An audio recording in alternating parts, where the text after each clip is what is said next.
Brad, before we get into the game, can we just start with your injuries tonight? Do you have an update on Sam Draper and Xavier Dersman at this point? No, Dersman's just gone to... we think he's fine, but he's gone to hospital for just as a precaution to make sure that he got a pretty heavy knee to the abdomen. So, the message to me was, look, we think he's fine, but we just got to check. So, fingers crossed. But I spoke to him post-game. He said he's never been winded like that, but when you have something like that, they've just got to double check it. So, once he gets back from hospital, we'll have another update. And how about Sam? Do you know what sort of injury that might be? Yeah, it looks like an Achilles.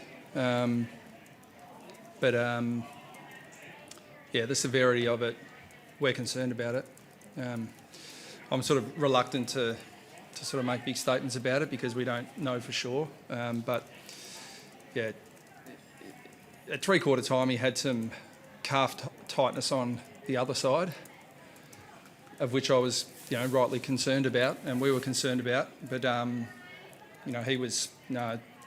he felt a tight calf in the third quarter. He played out the quarter, felt fine, was right to go. And he went down. I just assumed it was that calf, but it was actually the Achilles on his other leg. So, completely out of the blue because we didn't have any...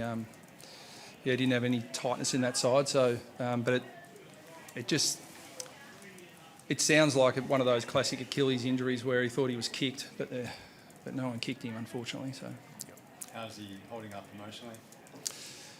Yeah,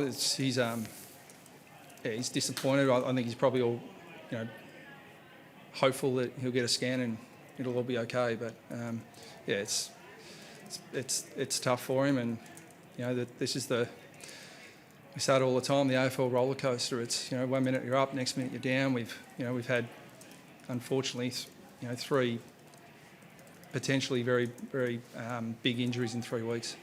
So. How close were you to pulling the pin at three-quarter time in that chat? He mentioned the soreness and you'd drawn level at that moment. Were you sort of tempted to say, let's take a step back here to him? He's such an important part of your lineup. Which is why we were keen to keep him on the ground. But I mean, look. There's usually, if there's an injury, he's off. But the medical staff made absolutely the right call because his calf's fine.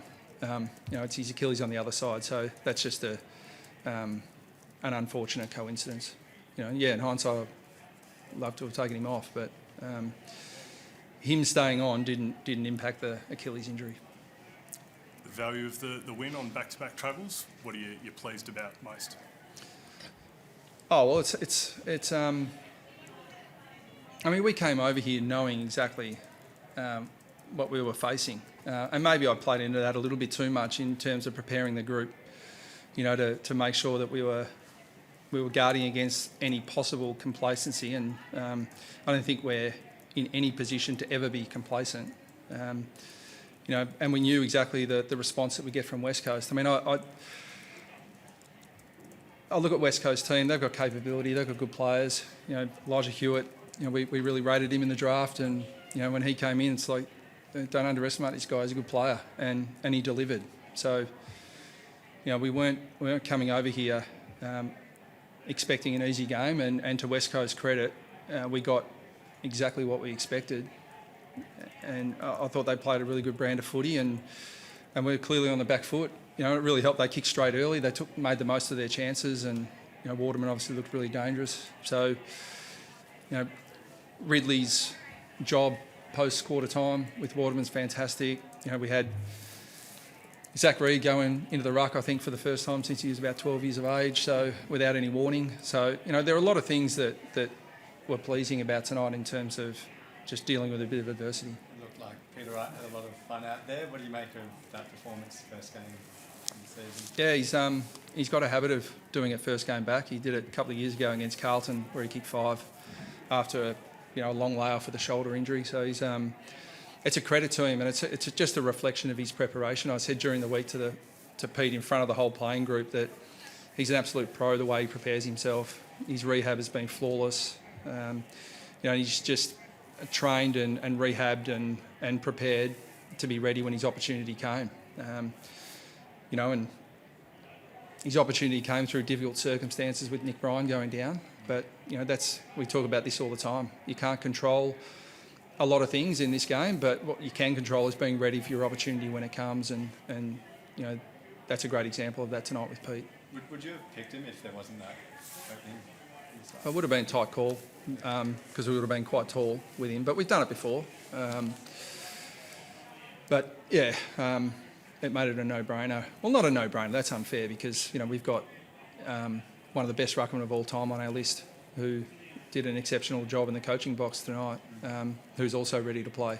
So, the call between Wright and Goldstein, was tight, but in terms of replacing a forward more so than a ruckman, it went Pete's way. So, not a no-brainer, but, Pete took his chance. And looking forward, how important is Goldstein in the outcome for the rest of the season, effectively? Yeah, it's I think if any club loses their two starting ruckmen, they're going to be challenged. I think we're in a better position than most because I can't speak highly enough of Todd Goldstein. I've clearly been a huge fan of his for a long time, but this has been a new challenge for him because it's to have I think one of the best ruckmen in the history of the game be prepared to sit effectively working as a ruck coach, but also preparing himself to play each week, and to accept that role and to work with our two ruckmen, and just not many players can do that because he's a proud competitor and he wants to perform, but just constantly he said to me, "I'll be ready when you need me. I'll be ready." Well, now we need him. And physically, where's he at in terms of how much of games could he get through? And Goldstein? Elite. Elite. Incredible athlete. Doesn't miss a session. He's ready. How's he still doing it at his age? Well, part of it is, to be honest, he's got great genetics. He's a terrific athlete, but he wasn't always the professional that he is now. It's taken him, he's evolved over a long period of time, but the last, it seems ridiculous because the last 10 years he's been an elite professional preparer to play AFL footy. Now that he's in his mid-30s, it's that's why he's able to keep going because he looks after himself. He's so diligent. And he's a great athlete. There's no doubt about that. He's always been very durable. But the back half of his career, he's taken his professionalism to another level. Brad, your clearance work was pretty good, even in the first half when West Coast was playing well. I think you had 2 marks inside 50 for the first half. What changed? You ended up with 12, so 10 hit-ups in the second half. What was it, ball use or pressure from West Coast? Oh, both. I thought West Coast pressure was good. I thought we were rushed at times going inside forward 50. I thought we were... some of our forwards were sort of hoping a bit rather than making things happen. But I thought West Coast intercepted really well.